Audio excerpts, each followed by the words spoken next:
As promised, I am uploading part 1 and 2 reading vlog. It says it's going to be about 3 hours for that to upload. That's perfect because it's time for me to start part 3 of Anna Karenina. I'm still a little wary because of how tedious parts were, but I also think now that so much has come to a head, hopefully events will just start moving faster, but we will see. I just wanted to let y'all know part 3 is starting right now. Let's go.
Okay, I really hope this is working. The microphone is here. I'm not sure if it's actually working with the video or just when I use the microphone app. So I'm going to have to play around with it. But it's plugged into the phone right now and like I'm staring at it. So it's here. I hope it works.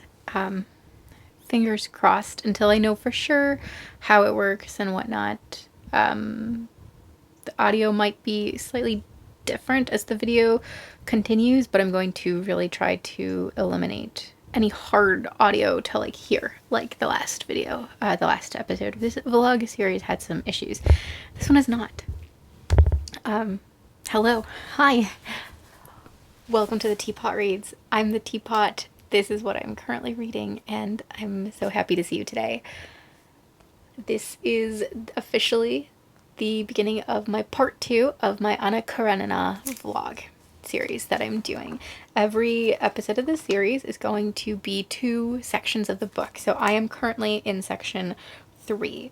I am not going to be doing any major spoilers, anything plot relevant, so like twists, major events in the characters' lives, I will not be talking about. I might reference what chapter it's in for people who are familiar with the book, but I'm not going to spoil anything major. That being said, I will still be talking about the book, like especially the non-important parts, or the parts that are not plot important, I should say. So if you don't want to hear any of that kind of stuff, don't watch.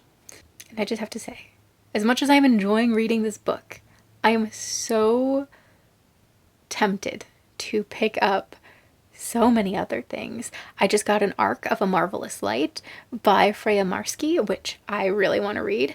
Also, my copy of Vile Bodies by Evelyn Waugh came in, and I also kind of want to reread Vampire Academy because they just announced some of the cast for the show that I forgot was happening. And yeah, I've been tested a lot these last couple days when reading. Actually, it was just yesterday. I was tested a lot yesterday, but I'm going to do it. I'm going to stick through Anna. I'm not going to put her down. As tedious as she gets, I talked a lot in the first episode of this vlog series that there are a lot of tedious parts, and that has continued. And I feel like we've spent a lot of time with Levin, and Levin is between Levin and Anna, who have like the most screen time. I don't really like Levin that much. There were a couple moments that I was kind of like vibing with him at this even recently, but I just like, he's so boring, and there are some very tedious scenes. Like there's like a while dedicated to him mowing, and I'm just like, why are we doing this? As for the Anna stuff, I feel like we keep getting glimmers of really exciting, really interesting moments, and then it's swallowed up and washed away by so much mundanity, and it's not super interesting to read necessarily. If you watched the first vlog in this series, you know that I said at the end of part 2 things are really starting to come to a head, and hopefully that's still happening. I mean, parts have already started to kind of collide, but not in nearly as interesting a way to watch as I thought they would. So that's a little disappointing, but I think I can still safely say overall I'm enjoying the book. Right now it's not wowing me. It's probably going to, like right now if I had to rate it, I'd say it's probably like a 3. Maybe lower. No, not lower, because I did enjoy part 1 a lot. So we'll say a 3. But if the novel continues down this path of just being so very tedious, I don't see it reaching above a 3.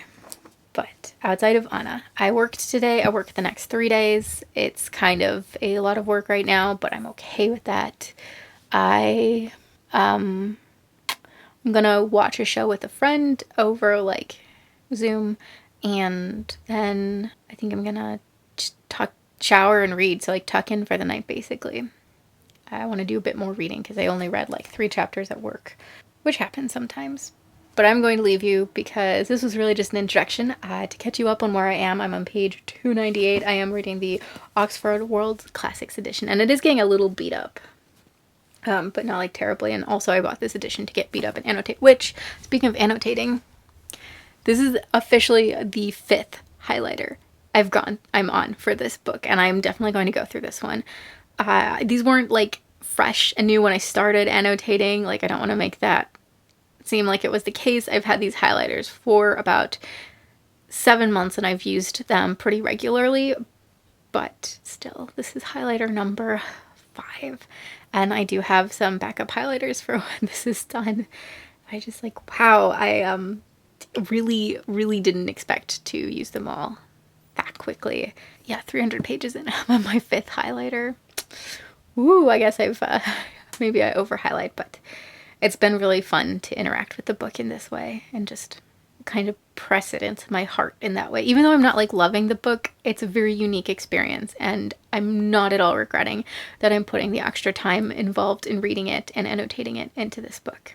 But like I said, I'm going to leave you. My friend is going to be expecting me in like 2 minutes, so hopefully the microphone worked. Hopefully. And I will be back soon. Okay, just got Illumicrate's August box, which is Dark Academia themed, and they outdid themselves. There were some awesome things in there, but one of the things is a reading journal. I've never actually owned a reading journal before, and I've always kind of been a little against it just because I thought it would have too much stuff that I wouldn't use. But flipping through this, it actually looks like it is perfect for me. So just to show you, it's very simple and kind of how it works. It has the calendar, and then it has anticipated releases, an expense tracker,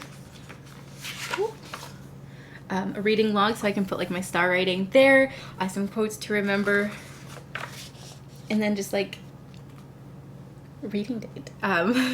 Reading dates. Like it's very, very simple and it's undated, so I can actually start it this month. And I thought it would be kind of fun to put in this vlog a sequence of me starting this reading vlog. I'm really, or this reading log. I started this vlog already. I'm really excited.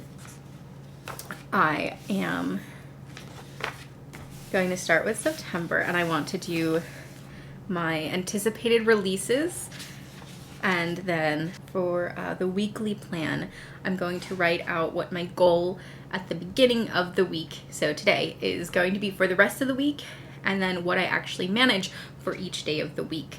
And then the habits I'm going to put are reading outside, audiobook, and I think that's really it for goals. Maybe not buying books will be the third goal.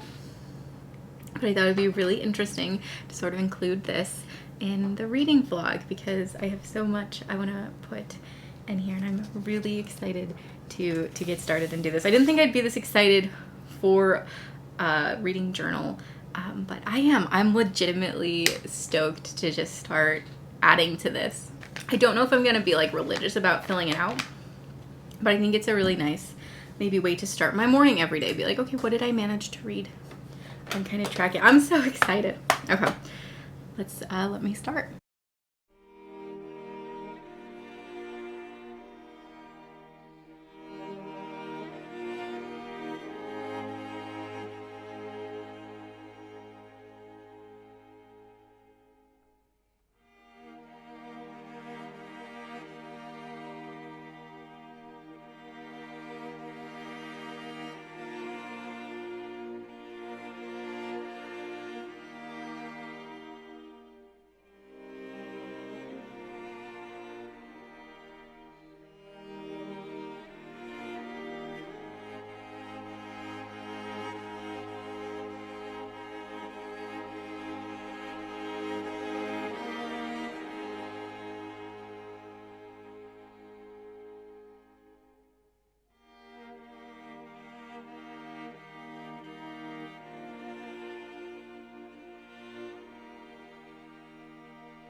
Okay, that was fun. I am really excited. I'm gonna show you just a quick flip through. Not that there's like that much I've added to it at this point, But we do have the calendar here, and I was thinking I could use it to track where I start with each book at the beginning of the day. So I'm on page 298 for Anna Karenina right now. So that's what I've written, Anna K at 298. And then tomorrow at the beginning of the day, I'll write Anna K at whatever. And then my anticipated releases, I thought I would be cheeky, and I included both copies of Empire of the Vampire, or both like covers, I guess. I have like several editions coming, but these are the two base ones. So I thought I would include them both because I'm just so excited. And then we have the Leviathan Wakes 10th anniversary, Once Upon a Broken Heart, and the Hollow Heart. And then expense tracker. I will try to use this. I have a feeling I'm not going to be very good at using it. I am really going to try, but I buy so many books. I might just end up doing like week 1 spent this much money on books kind of thing, and I think that would be nice. Then we have the reading log. I obviously haven't added anything to that, but I'm really excited to add to this. And then quotes to remember. My goal is to put one quote from every book in here. We're going to try to do it. And then we have the weekly plan. So I have down here like the goals I said: read outside, not buying any books, listening to an audiobook. And I'm putting my goal at the beginning of the day, which is to read to page 348 of Anna Karenina, and then the actual goal I will put at the bottom, and that will be at the end of the night. I will fill that out, and I am just so excited. Also, this book just lays open so well. I'm so excited to be filling this out.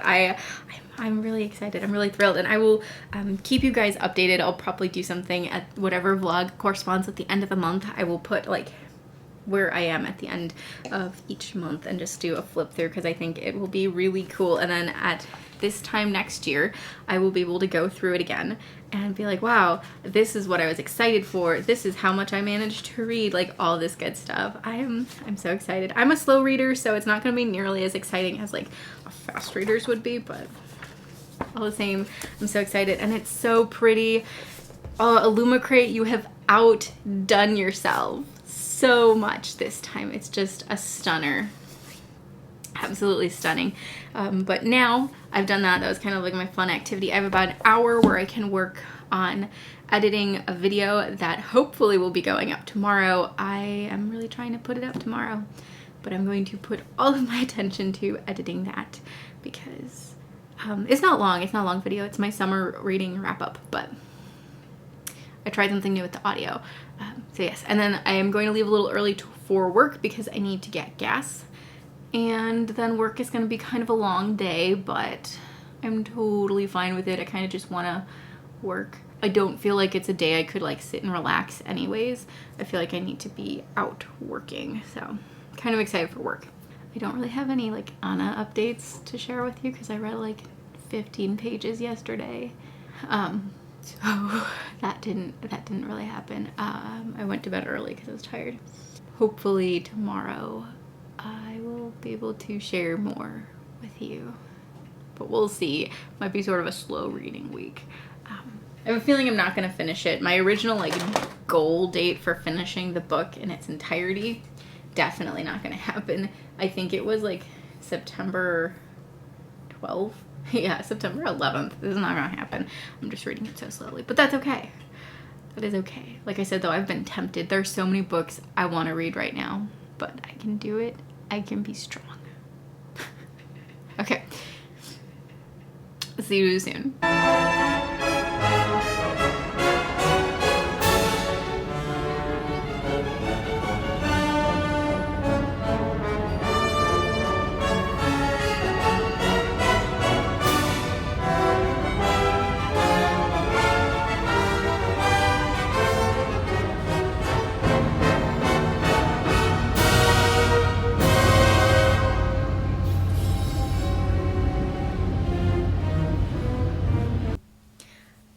It is Friday, and I haven't updated in a little bit just because I have been busy, and I haven't really read. I'm here. I'm still in the midst of part 3. I hit like page 300 and like completely stalled out. So I've been on the like chapter 17, 18, 19 for like 3 days. It has to do with not the book itself, because I'm actually in a really interesting part of the book. I really like the sort of courtly scenes. So Anna and her friend Princess Betsy and some of Betsy's friends are talking, and I mean, really, they're just talking about what Anna revealed, or like revealed without revealing it, to Betsy, about like what happened at the end of part 2. That I find really interesting. I really like that. I think when these scenes are happening, there aren't a lot of drawn out descriptions, and when they are,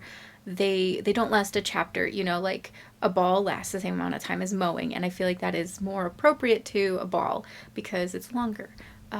Or not longer necessarily, but more eventful, because you can say a lot more and a lot less. Whereas mowing, you can say so very little. I really, really hated the mowing sequences. Can you tell? But I am going to work, and I might stop at Target later tonight. Like after I get home and eat, I might go to Target, because I talked to a friend, and on Sunday we're going to make a trip to IKEA and like hang out and spend the day, and I'm gonna get another bookcase, and I'm so excited, and this like has to be the last one. Like I don't know where I would fit another bookcase after this next one, so I have to be careful with my buying, which I have been trying to do anyways, but I have to be really careful because I just am physically at the limit of my space, more or less. I am also going to see if I can get 2 other shelves, because I have 2 beautiful Billy bookcases, and I think I could fit an additional shelf on each of them if I just do a little bit more organizing by size of books. So that is going to be something else I look into doing. I just need to stop at Target because I need some like furniture risers, and I think they have them there. If they don't, hopefully they'll have them at IKEA or something I could use. I'm functioning on the idea that this is all going to go smoothly, and assuming it does, I will definitely take you along for the ride, and we'll just spend the day like hanging and just playing with books, I think. I'm so grateful she's agreed to do this. It's really a mood lifter. But now I have to go to work. This is my last day for the week, and then I have 2 days off. I get the weekend off again, which is really nice, which is how I can manage to do this on Sunday. And it's also the first like chilly day, so I'm like wearing a sweater. I'm really pleased about that. I'm really, really pleased to be wearing a sweater. I feel like I've been wishing for autumn, and it's still September. This is like Fool's Autumn, but it's okay. I'm here to enjoy Fool's Autumn for the day that it will provide me. And hopefully my goal for Anna today is to finish part 3, which seems like a big ask considering I haven't read a lot. But I'm really going to aim for that. I'm going to really strive for that, because it really has been a couple days since I've done any serious reading, and that's kind of been frustrating me, because I'm worried if I spend too much time away from this book, I will either pick something else up, which I don't want to do, or I will forget a lot of the details that are important, another thing I really don't want to do. So yeah, that's my goal. We'll see. Wish me luck. Cross your fingers. I think I can do it. I just have to actually do it. All right. Hello. It is Sunday, and I know originally I said I was probably going to go get a bookcase today, but I did some reorganizing with my books, and I ended up raising my bed up and putting all my games beneath my bed, so that kind of cleared out a cubby, and I will show you in a moment. But before I show you that, I am still planning to meet up with this friend, and we're still going to go to IKEA because I think I might pick up some more shelves for my bookcases that I currently have. And we're going to do some other stuff. We're going to stop at Home Goods. We're going to stop at a Barnes & Noble out there that I haven't ever visited that location, not since they moved. And just hang out, and I think she's going to come back here at some point as well. And maybe I can talk her into like finding a nice place to go find and sit and read. We're going to see if I can talk her into that. But let me quick show you how I rearranged. So these cubbies used to have all my games, and there are games up top here and just like throughout the cubby, and you can still see I have like my Pokemon cards there, and there's some magic cards and chaotic cards. Actually, if you remember what those are, you are a true you are true. But now I have all of my classics up here. I have my sci-fi and fantasy classics up here. They are double stacked, and there's actually room for a third stack in between if I need it. There's quite a lot of room up here, and at some point I'll probably get shelves for up here.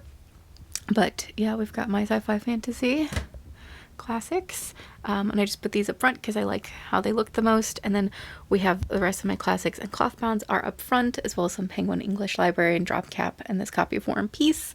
And this is double stacked but with room for 3 stacks, and this is double stacked and I'll probably only have room for 2 stacks, but I probably will at some point just do taller hardcovers or tall paper packs throughout here, just because it'll fit the best.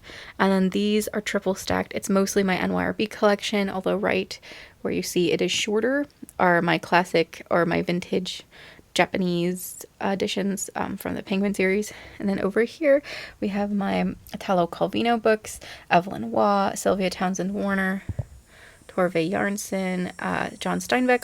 I have a good feeling about Steinbeck, and Murakami, whom I love. I just only own one book.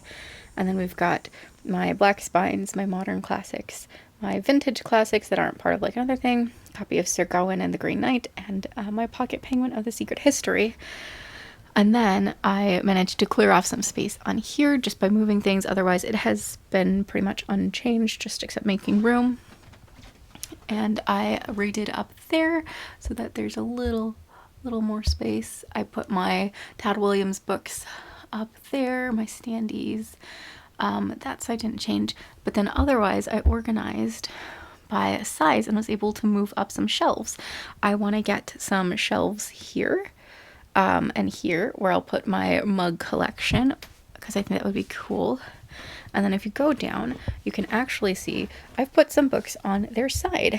And this is in an attempt to get another shelf right above it and to put more books on their side. These are books that I still love, but don't often reach for or don't feel like I need to have displayed. So they're still easily accessible, but I don't have them, the same prominence as like these books, which I love to have displayed and to look at all the time, or the Starless Sea, so that's what those are for. And there are definitely books that I have up here that are going to at some point migrate down, but for now I'm quite happy with that. And I was able to clear off 2 full shelves there, and then half a shelf down here. And there are actually 2 in this corner. There are 2 completely empty shelves, which you cannot see. These books are at this point organized by books that I at the top still love and still love to look at, but I'm probably not going to pick up either to look at or to read anytime soon. And the further down you get, the harder to reach, the less likely I am to reach for it anytime regularly. So it doesn't need to be easily accessible. So that is just kind of how I ended up reorganizing. And my goal is to have this last me until springtime. I think that would be ideal if I can go 2 seasons with it, if not more, because the next step is going to be taking down the art wall and putting up shelves here and putting up shelves across here. But I would like to not have to do that anytime soon. There's also plenty of room on this bookcase to fill up as needed. And I didn't change any of the piles around my room. The piles of books remain. So that's how I ended up reorganizing it. Before I go, I have about 10 minutes before I need to leave. I want to update you on Anna Karenina. I am now on chapter 28 of part 3, and there have been some shifts, in my opinion, towards characters, and then a reshift back. So I think I'll start with Levin. I, as you know, was not feeling very favorable towards Levin. I was hating him. And then chapter 24. Yes, chapter 24. A lot happened, and I'm not going to quote directly from it, but basically what he was thinking, and especially in regards to like how he treats his employees, his laborers, it was changing. And I was like, oh, okay, I can actually kind of respect this, Levin. Like I like this. I kind of like the shift in attitude. I really like just a lot of what's going on here. I think this is good character development, and I just like this chapter, and that chapter did a lot of work and made me like Levin. And then 2 chapters later, I was like, okay, I don't know if I still feel this way. So the Do I Like Levin saga continues. Not sure where I land. It's gonna be really interesting, but then because in chapter 27, he starts his arguments make, there's some really interesting moments where his arguments and the people he's talking with make a lot of sense, in that I understand where they're coming from in regards to how they see the emancipation of Russia having affected farming. That doesn't mean that I like it. I think that it's still taking a very harsh approach, but I did understand it. I thought that was the most lucid argument about like Levin's perspective and other people who think like Levin's perspective regarding why like the emancipation of serfs is like bad. I disagree, but I respect the thought process objectively. Another character I completely, kind of, not completely, but have really shifted on is Vronsky. He is, I don't know, I know exactly what made me like think that I actually might enjoy his character more, but I don't want to spoil it. It's basically just that he is giving an opportunity or even the opportunity for an opportunity, and it puts him such high hopeful spirits. And I mean, I'm fairly certain his affair with Anna is going to just absolutely wreak havoc on these hopeful spirits. So I think that's very tragic and very sad. You know, you can only be, you know, so excited. And so it's sort of like a tragedy that you're watching play out. So I do kind of like Vronsky just a little bit more than I did. And I do really like Anna. I think that some of the things that have happened in this section in very recent chapters, especially with her husband, have really made me feel a lot more sympathetic towards her. There are some things that her husband did that I was like, no, I would fucking hate him. Like, I get it. Like, I think I just needed to get through that really thick, hard section, and now it's probably going to be a lot more smooth sailing because these chapters like 20 forward have made it so much more of a pleasant read than it had been previously. So I'm really pleased, and I just wanted to update you on that. But it is, yeah, I have to go brush my teeth and then I'm going to leave, and we'll see if my friend feels comfortable being in the video because I will ask her. Yeah, so I'll definitely take B-roll of what we're doing and whatnot, because we're still going to go to IKEA, and we're still going to go to like Barnes & Noble, I think I said that, and Home Goods apparently has plaster busts of Greek gods and goddesses, and I need at least one. I just need one, so we're going to stop at a Home Goods at some point as well. Okay, I'll be right back. So this is the Barnes & Noble location I haven't been to since they moved. It was the, it used to be elsewhere in like a really huge location, but it's so cute from here. I'm really excited. And I passed a Home Goods. Like, the Home Goods is like, okay, it's like down that way. But I didn't realize there was one so close. So I'm really, I'm excited. We can hit 2 stores in one go, and then we'll probably get lunch. Now I'm just waiting for my friend to arrive. And because I'm an awkward person, I will be waiting in my car.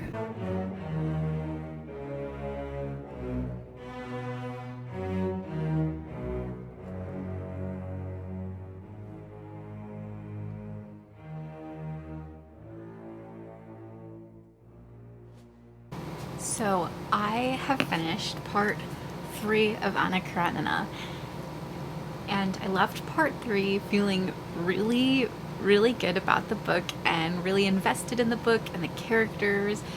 Even though there was a lot of boring Levin stuff, I feel like the way he is approached at the end of part 3 gave me enough insight to sort of understand where he was coming from. So even though I disagree still with a lot of his opinions, I appreciate him as a character quite a bit more now. These are part 4. I also, this is highlighter number 6, because it's just going through highlighters like crazy. I am going to have to buy more probably soon. Hopefully I can get them at a store and don't have to buy them on Amazon, but I don't know if I've seen like the colors I really like in store before. I'm gonna try and find some maybe on maybe at the end of the week. But oh, here I'm almost at the halfway point. How exciting is that? How exciting! I can't believe it. Part 4. Before I talk about part 4, because I am 6 chapters into it and I'm really enjoying it, I wanted to go through the quotes I pulled out of part 3. I don't think any of these are crazy spoilers, but again, if you don't want any spoilers at all, maybe skip ahead. But none of these are going to be particularly bad spoilers, I can promise that. I'm just going to explain, kind of like how I did with the last video when I pulled out quotes why I pulled it out of the quote, and I don't think I actually have that many that I pulled out. A lot of the stuff that I tabbed were sad scenes or descriptions I really liked. Okay, so the first quote comes from chapter 17, and I actually pulled out two quotes, or I consider them two separate quotes, but I'm going to just read it as one long quote because it's really part of the same conversation. You see, you can look at something tragically and turn it into a source of misery, and you can look at the same thing in a simple and even carefree way. Maybe you have a tendency to look at things too tragically. So that's the first quote. And then the other one is, how I would like to know others as I know myself. And I just thought these were both very sad, but very, very true statements, not just of the characters in the book, but especially of people in general, especially the Anna quote, which is the, how I would like to know others as I know myself. And I think, you know, the one right before, it's a little more pointed. But I think there's still a very universal kernel of truth in there. And yeah, like most things in this book, they're incredibly tragic quotes. Like, it's an incredibly tragic book. Everything in here, like, especially as when I start talking about part 4, it just points towards like tragedy and sorrow, and I'm like, wow, this is so sad and upsetting. And I don't even know if I like any of the characters necessarily, but I feel sympathy for all of them involved in this Anna Vronsky situation. Alright, I guess this next quote's borderline spoiler, but I think if you know what Anna Karenina is about, it's not. So if you don't know what the book is about, which would surprise me because I've talked about what the book is about, but if you don't know what it's about, this could be a spoiler quote. Otherwise, I don't consider it a spoiler. But it is Anna speaking to her husband, and she says, I am a guilty woman, I'm a bad woman, but I am the same as I was, as they told you then, and I've come to tell you that I can't change anything. And I was just like, damn, that is such a harsh reality. And what a harsh thing to say in this book to your husband. And it just like stood out to me as this very powerful and self-assured quote, because a lot of times while reading it, I feel like Anna isn't necessarily a self-assured person. Maybe that's not true. She's just not very offensive, like on the offense a lot. But when she comes out swinging, like, she's gonna kick you in the balls. Like, she's vicious. And this was just another one of those quotes of her being vicious. And I think another quote that I tabbed was also like someone being just like straight up cruel. Maybe it's in part 4, so I won't share it. But the last one then that I pulled is from chapter 32, and this is 11 chapter. But the more he concentrated, the more apparent it became to him that this was unmistakably the case, that he really had forgotten, overlooked one small factor in life, that death would come along and everything would end, that it was not worth even starting anything, and that there was no way this could be helped. Very bleak. Levin's internal, just like, crisis of faith continues throughout part 3.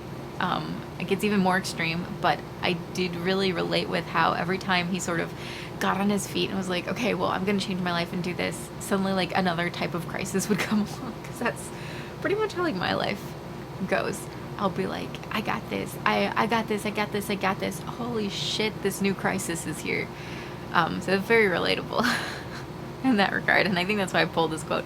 Also, just whenever the book talks about death, I find it really interesting, because like foreshadowing wise, and also just the way Tolstoy talks about death is very clean and very clear cut without being necessarily upsetting. But even though it's very much written this way, it's not upsetting. It's not like easy to pass over. It's still a very heavy topic. So he just sort of balances on this line between very sharp death and very emotional. And yeah, I just find it very interesting and sort of eerie and beautiful how he writes about death. But part 4, because we are on part 4. Oh my god, like, look at it. Part 4. I was trying to show the microphone. Part 4, we're here. I'm really liking part 4. I don't know why I had to think so hard about that. I am really liking part 4. So far, it has had the strongest start of any of the sections in the book. It straight out of the bag kind of pulls you right into the action, and it pulls you into the action that at least I care about, because as it's clear, I'm so tired of Levin and Levin's storyline. I think it is very boring a lot of the times. He has like glimmers of interesting moments, and then it gets like incredibly boring. But the Anna storyline, the Vronsky storyline, the Alexei Alexandrovich storyline, I find those all incredibly interesting, and it launches you straight into that. And immediately we get a lot of different characters' perspectives on it, and things are moving fast, and there's another time skip, which I think helps because it gives characters a little time to grow quietly before they can reach these big moments. So I'm really enjoying part 4. It is so far going incredibly well. Like, it's making me want to sit down and read the book, which part 3 did not make me want to do. Part 3 was such a slog and so hard to get through. I think that's why it took me so many days. Like, maybe part 4 I will actually finish somewhat quickly. Knock on wood. Oh no, my bookmark. It's also kind of interesting, but almost immediately into part 4, because I think I had mentioned my opinion toward Vronsky was changing, but almost immediately into part 4, I've gained so much sympathy for the character, and I actually really like the character now. I'm not 100% sure what caused this switch, or if it's just because I'm so tired of Levin that I will take anything, but I do. I really like Vronsky's character. I have sympathy for him. I care about what happens to his character, and I couldn't say that before part 4. Like, I was thinking about it, and I was like maybe getting there, but part 4, and I definitely care about him. I also feel a lot of sympathy for Anna. I have felt sympathy for Anna for the entire time, but she is just spiraling even worse, and it is so painful to watch, because even though I can't say I like her character, I think it's a very hard character to like, especially for me, because I don't really like people who cheat on their partners, and she's just going about it in such a poor way. And I mean, Alexei Alexandrovich is going about it in a poor way too, but I feel sympathy for him as well. Anyway, I just feel sympathy all around. I feel like just the tragedy eking through these pages. Very difficult, very beautiful. Part 4 is just so great so far. It is just so great so far. I'm really excited to keep going. Unfortunately, I was flipping ahead. It is a short section, so hopefully the entire section goes well, but even if it does, it is tiny. It is not even 100 pages. I will make every page count, because I haven't felt this much enjoyment from the book since like parts 1 and part of part 2. So I just gonna sit in it and simmer in it for a little bit. My goal is to read to, I think I said, oh, I don't remember what chapter. I set a goal for myself. I have it written down somewhere, so my goal is to read to whatever that chapter is. But before I go to work, my goal is to reach chapter 10, and I'm just on chapter 6. So after this video, I'm actually going to sit down and read before having lunch. I don't have too much to do today, which is kind of nice. I do work tonight, and I'm actually kind of pleased about that, because it's Labor Day, and while it's going to be busy, I just want it to be busy. Like, I need busyness in my head. I don't think I talked about it, but something happened at work that's just made me like really anxious about going back to work, because I had 2 days off, but I know it'll be fine. It'll be fine. I did a little tarot reading last night that was like, it'll be fine. So this kind of calmed me down quite a bit. Besides that, I do want to prep some videos that I will be filming tomorrow and later this week, so that is fun. Some of the videos I have been like dying to do for ages. I'm kind of terrified to post, but I can't wait to get them up, because 2 of them, this will probably not go up before they go up. Maybe it will. Not a big spoiler, but 2 of them are Empire the Vampire related, and as you guys might know if you watched any of my reading vlogs for that book, I loved that book so much, and I have so much to say about it. But you'll see those videos. This is not Empire the Vampire video. As for other reading, I haven't read anything except Anna Karenina. Oh my goodness, I realized I didn't like update you after I got home last night, so I'll quickly do that. I didn't take too much footage of our time together, because I did want to kind of be in the moment, and she didn't really want to be in the video, and that was okay. We did go to IKEA. That was her first time going to IKEA, which is insane to me, because I love IKEA. I go all the time. I didn't end up getting anything for my bookcases, but I did get a little lantern. Which brings me a lot of joy, and I'm sure will show up in this video. It's like over there, so I am not gonna go get it. I also got some chocolate from IKEA, which was a great decision. As for Barnes & Noble, I did pick up a couple books. I picked up Labyrinth Lost. Oh, I bought the American edition of these Hollow Vows because I just really like both the covers. Oh no, I also bought A Daughter of the Forest by Juliet Marillier, which I am really excited for, and I think is going to be, I don't know, maybe I'll read it this autumn, maybe I'll read it in the next summer, but I just have a feeling I'm going to fall in love with that book, so I'm really excited for Daughter of the Forest. It's a book I thought I owned, but I'm like looking for it now and don't see it, so maybe I don't own it, which is kind of stressing me out. And I didn't realize until I was like looking for it. It's Incendiary by Zoraida Cordova. Did I get rid of it? No, there it is. I found it. I didn't get rid of it. I bought Labyrinth Lost, and now I have 3 Zoraida Cordova books, and I haven't read any of them. But my thoughts on the Barnes & Noble, because it was my first time being at that location since they moved and opened up the new design of Barnes & Noble. I did like it. I found it a little claustrophobic, just the height and size of the shelves. I much prefer my Barnes & Noble. We kind of have the shelves set up in little nooks, and I really like that. And this one just felt very claustrophobic and very, like, modern. I don't know. It kind of gave me colder vibes, although it was nice. I will say it was very nice. They had a good selection. I think it was just kind of weird being in someone else's like Barnes & Noble. Like, it's not my Barnes & Noble. But that being said, there's actually a new location opening up much closer to me, and while I very much plan to stay at the location I'm at, I plan on treating the new nearby location as just a hangout and going there and maybe just like having coffee or tea and like working on writing or whatever. So I'm excited for that aspect of it. Okay, but I think that's all caught up with you. I don't think anything else major happened yesterday. I did go to Home Goods. They didn't have the busts, which is a shame, but it's okay. It saved me money in the end. Like I said, I'm gonna read, I'm gonna try to get to chapter 10, and then I'm going to do some video work and or have lunch depending on how long it takes me, and then I am going to basically go to work.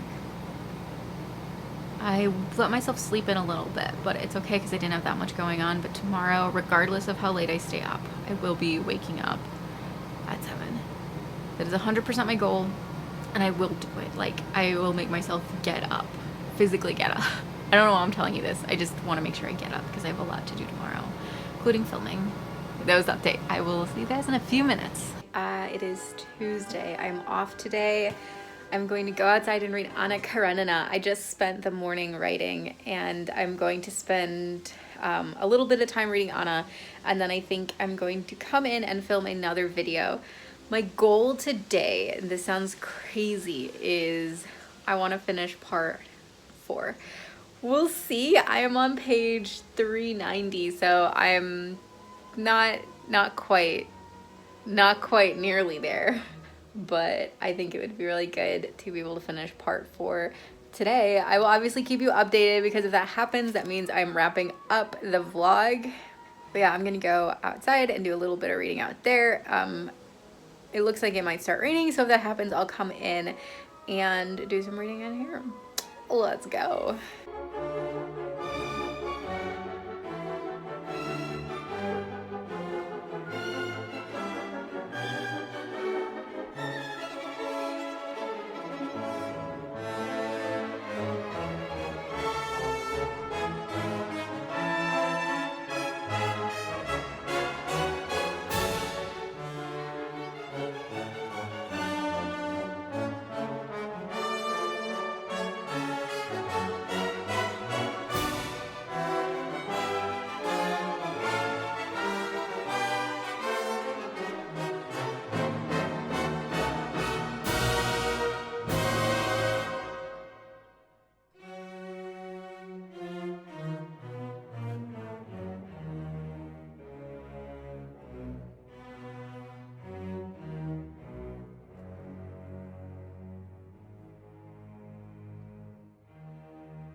Okay, there's two things you need to know. One is that when I'm tabbing pages in this book, you can see that I've used all of the blue, which was sadness, green for description, yellow for quotes, and all of the orange on this. And orange was just interesting things I want to look back at. And pink-ish purple is warm, fuzzy moments. And this book has had very few warm, fuzzy moments. Okay, that's the first thing you need to know. The second thing you need to know, if you weren't paying attention, I kind of hate 11. Chapter 13, part 4 is so warm and fuzzy.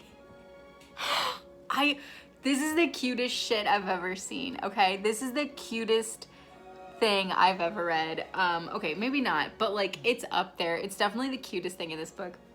And it is between Kitty and Levin, and I don't want to spoil it, but it's the way they're communicating with Chalk.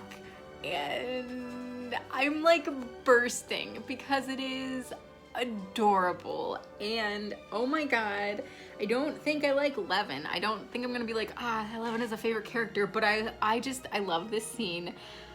I love their interaction. I just am bursting because this is the cutest shit in this book. This book has so much tragedy. And then we get this scene, which is just like straight out of a rom-com. Like, this is adorable. This is adorable. And I just had to share because that's the greatest thing I've read. Okay, that is the greatest thing I've read.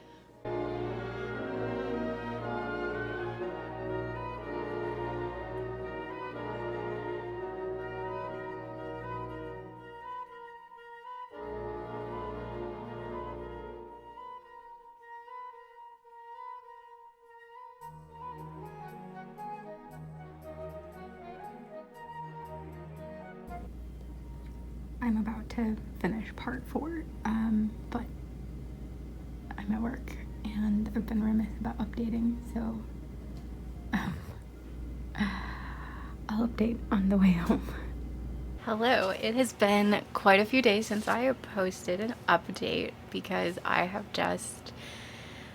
been feeling not in the mood to read. I have been feeling very much not in the mood to work on anything YouTube related. I think I've come very close to hitting burnout, and I had all these projects and videos that I was excited to be working on, and even those are feeling very dull to me at the moment. So you may in general be seeing a slowdown of video content just because I'm like here is burnout and here is like me, and I'm like getting closer to it, and I really don't want to feel burnt out because that affects, not just this channel, but it affects my everyday, and I'm really trying to avoid that.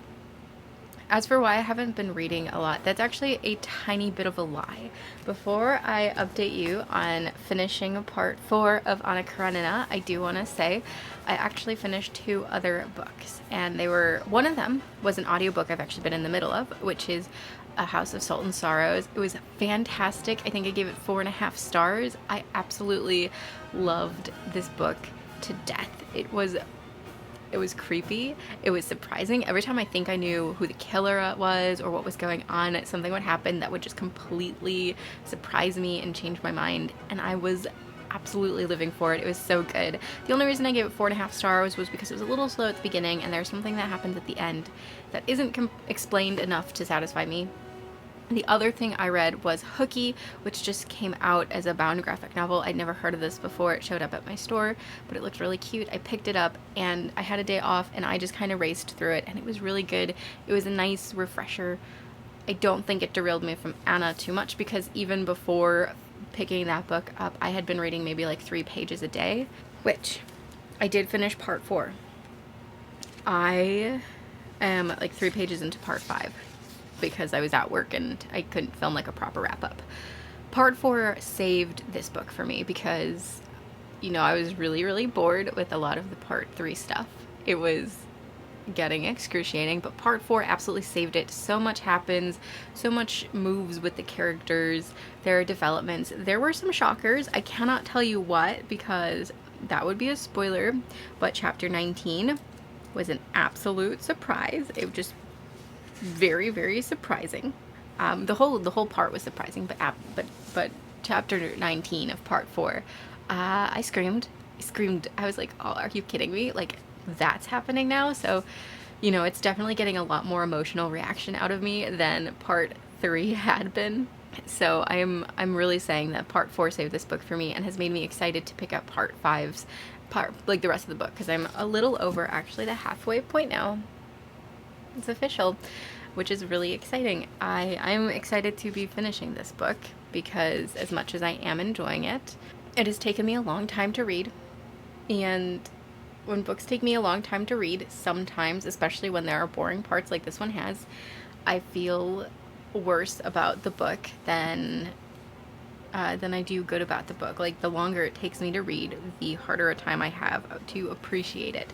So hopefully I'll be able to dedicate quite a bit of time these next several days to reading so that I don't slog through it much longer. It is September 12th, so this book has taken me, I think this is week 3. I'm going into week 3 of this book. I might even be going into week 4. I don't think it's been that long. It's about week 3.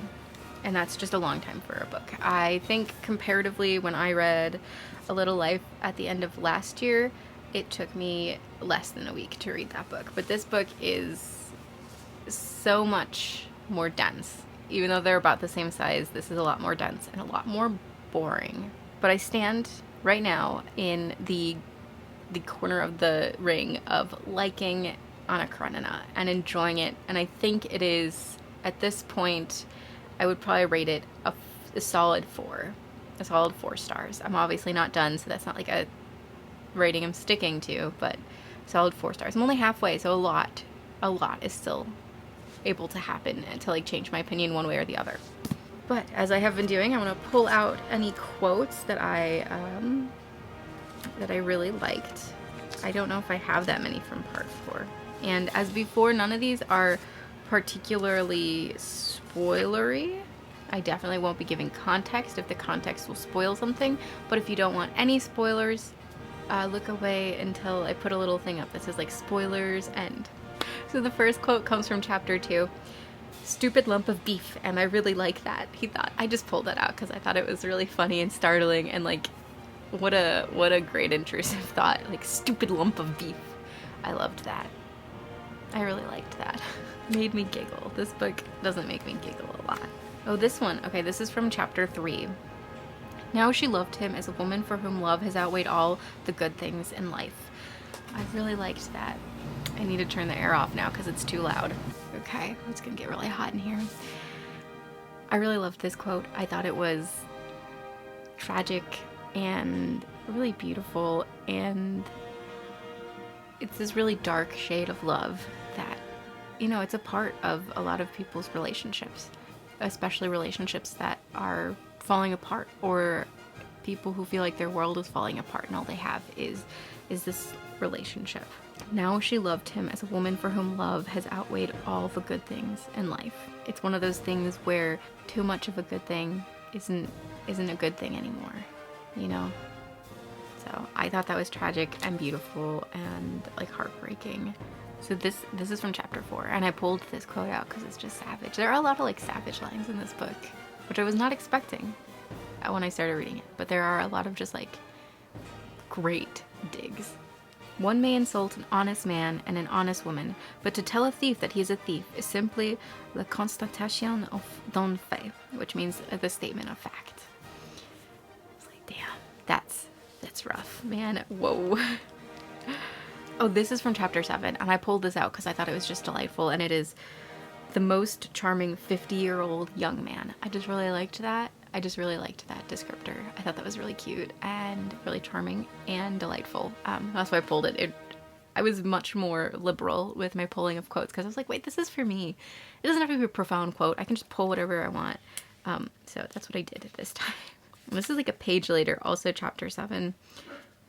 This whole world of ours is really just a spot of mildew which has formed on a tiny planet. How bleak, but also how, like, that feels very Douglas Adams, and I really like vibed with it because it puts into perspective, how small we all individually are in the grand scheme of things. But I just really liked that comparison, especially the like spot of mildew. I liked it. I just liked that. It's sad, but it's like real. Now we have 2 quotes from chapter 12. These are on pages that face each other. When I doubted, I was miserable, but it was easier than it is now. When I doubted, there was hope, but now there is no hope, and I still doubt everything.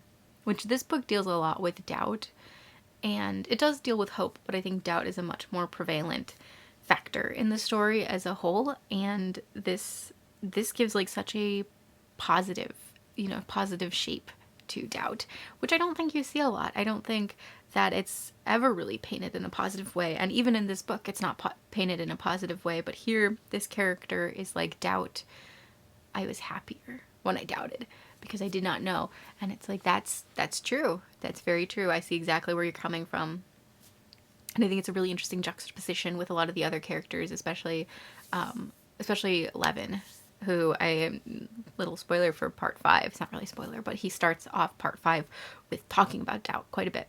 And then the next page it says, one conceive a person who does not want to be ruined, but when her whole nature is so corrupt and so depraved that she actually perceived ruin as salvation, what is to be done? And that is another big juxtaposition, and I think, without spoiling anything else, I think that is a really clear indicator of one of the characters' trajectories, especially the latter half of part 4, and I think just moving forward through the book.